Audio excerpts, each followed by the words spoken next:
Hi guys, good morning. तर माझं ना आता भरपूर वेळा झालेलं आहे, की मी कितीही विचार केला ना आणि किती पण मी असं बोलत राहिली ना, की नाही मला तर लोकांशी घेणं नाहीये, ते काही पण बोलो, मी तर नाही ऐकणार.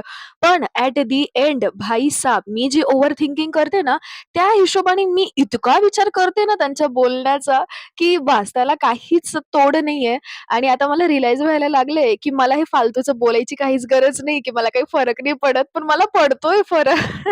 आणि जर तुम्ही माझे डेली व्ह्यूवर असाल ना, तर तुम्हाला नक्कीच माहिती असेल, की मी खूपदा असं बोलली पण असावं मागच्या ब्लॉगमध्ये.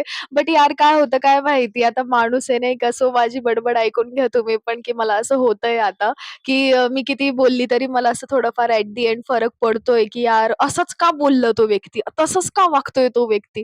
म्हणजे असं काय होतं काय आहे जीवनात माझ्या? बरं असू द्या. तर उद्यापासून प्रॅक्टिकल एक्झाम जे फायनल एक्सटर्नल असतात ना, ते चालू होत आहे. सो आज इन एनी हाऊ कंडिशन मला सगळे जर्नल चेक करायचे होते, बट स्टिल माझं एक जर्नल पेंडिंग होतं लिहायचं.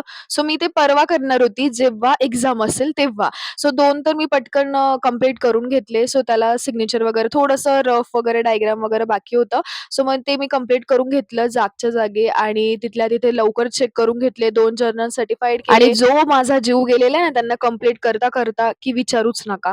म्हणजे यार त्या 2-3 मार्कासाठी एवढं जर्नल लिहा, हा कन्सेप्टच मला फालतू वाटतो लिटरली. पण काय करता यार, चंद मार्क्ससाठी करावं तर लागणार आहे आपल्याला. बरं, भेटूयात उद्याच्या व्लॉगला. Bye bye, good night.